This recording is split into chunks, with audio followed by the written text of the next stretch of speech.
Hey guys, it's Reagan, and today I'm bringing back a video type that I haven't done in a while, and that is a review mashup. Yes, and I'm going to be doing two mini reviews on two different books today, and that is The Nethergrim by Matthew Jobin and Grasshopper Jungle by Andrew Smith. So let's get started. So I'm going to start out with Grasshopper Jungle because I feel like I have the most to say about this book because this book was interesting to say the least. But before I get started, I have two disclaimers about this book. One, it was really strange, and two, I don't think it's for everyone. However, I really liked it. Briefly, I don't think it's for everyone because this book is really crude with a lot of sexual innuendos, or not even innuendos, just sexual things. It's crude. So if that's not really your thing, maybe don't read it. But I really liked it, needless to say. So, going into this.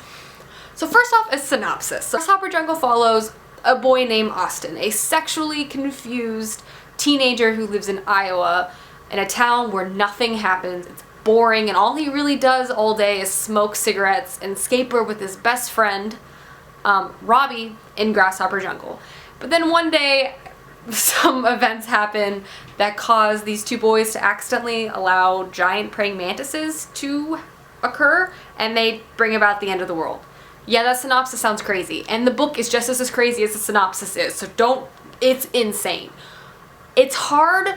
Before I further myself into this review, also I want a disclaimer that everything I'm about to say is going to sound extremely strange, and you're probably going to be like, what?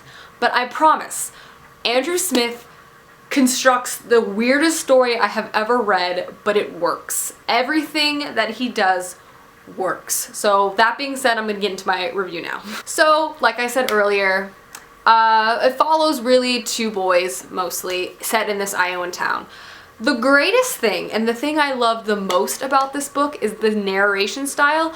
Austin is our main character, he's telling us this story, but the narration is a retrospective narration, meaning everything has already happened, and he's almost like chronicling. He's telling us a story in kind of a chronicle type of fashion. He is this historian documenting this event. So he's telling us everything that has happened. But because of that, he's able to go on tangents here and there. Like, he'll explain a moment, and then he'll go on random tangents with random characters. And the narration almost turns into an omniscient type of narration because he'll literally tell us the perspective of characters in the book at the exact same time, if that makes sense. I'll further that. So basically, he will tell an event that him and Robbie had just done, and then he'll cut to Robbie's mom and what she's doing in that instance. Then he'll cut to his parents and what they're doing in that instance, and how all their mentalities kind of group together. So this narration, the storytelling, I think was the strongest element in this book, and which made me love it so much because it was just so unique, and it was so unbelievably blunt as well. This storytelling, the narration was very blunt. It was very crude. It almost told you too much in a way. It told you everything, whether you wanted to know it or not, if that makes sense. Now, going on to characters, another really strong element, especially the main character Austin and his best friend Robbie, because here's the thing I really liked. Robbie, his best friend, is presented pretty much immediately as gay. That's just how it is. And obviously they're set in a small town in Iowa. That's not okay. They're picked on and bullied a lot. But Austin, I like his character a lot because one, he's sexually confused, but at the same time, like, he likes girls. And before he even was sexually confused, he never dropped Robbie as a best friend. He just had a gay best friend. And I'm like, that's cool. I like that. It doesn't need to be different just because one is gay. But that being said, Austin is very sexually confused, and he's struggling with his sexuality through the entire book. And it was really interesting to have his perspective, because you could really feel how confused he was. I didn't know what was going to happen. And so his character and Robbie's character, I really thought were very interestingly developed in this book. Now, moving on to the story, the whole grasshopper aspect, I was really wary about how Andrew Smith was going to. I didn't know how the hell I was even going to be. I didn't know what he was going to do, how he was going to go about doing it.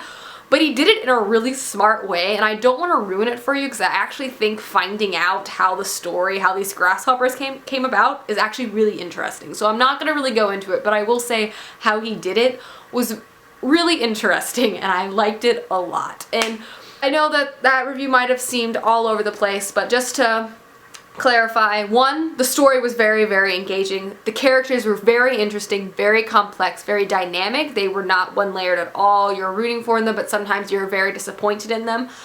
The narration style was awesome.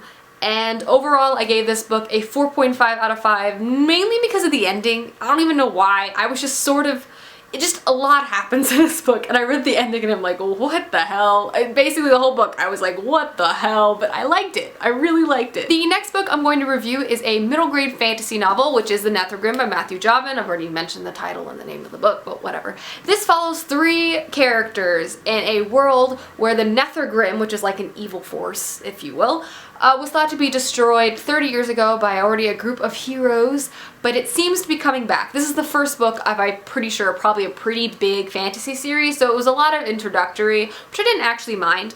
First of all, I thought this story was extremely engaging, probably for a variety of audiences. I find a lot of times, anyway, middle grade to be enjoyable, but it sort of doesn't capture me in a way that maybe young adult and adult literature does. However, I was really captured by this. I found the writing, the storytelling to be very, very, very good in this. I thought Matthew Jobbin crafts a beautiful story and great characters. That's the thing that I think that set this apart from other middle grade books, because I feel a lot of middle grade books have really great stories, but sometimes I feel slightly disconnected from the characters. However, not this time. So like I said, it follows 3 young people. It follows 3 characters, Catherine, Tom, and Edmund, I want to say, and they live 3 different lives. Catherine is a young girl who's struggling with not wanting to do what normal girls do. You know, she likes to sword fight, she likes adventures. Edmund loves to read, he's really into studying, he's interested in magic, but his father is not so wanting him to do that. He wants him to just work in the tavern like he's doing. And then Tom is a slave. And they're all really good friends, and then they all kind of get caught up in this adventure to stop the Nethergrim. But like I said, this is the introductory novel, so not a lot happens because it's basically setting up the whole series. But yeah, I thought the story was really imaginative and, like I said earlier, very, very engaging. I'm really interested to see where the story takes off and continues. I will definitely be continuing this. I ended up giving this a 4 out of 5 stars on Goodreads, or even a 4.5 out of 5 stars on Goodreads. It was really, really, really good, and I'm excited for the next book. I think they'll just progressively get better as more action happens and as the characters continue to grow. But yeah, I just really, really liked this, and I would highly recommend it to anyone. Alrighty guys, there are my 2 reviews of the review mashup. Let me know if you guys like this video format again. I'm trying to get in the habit of filming more reviews now because I read too many books not to review them throughout the month. But anyway, I'll let you guys go, and I'll see you soon with another video. Bye!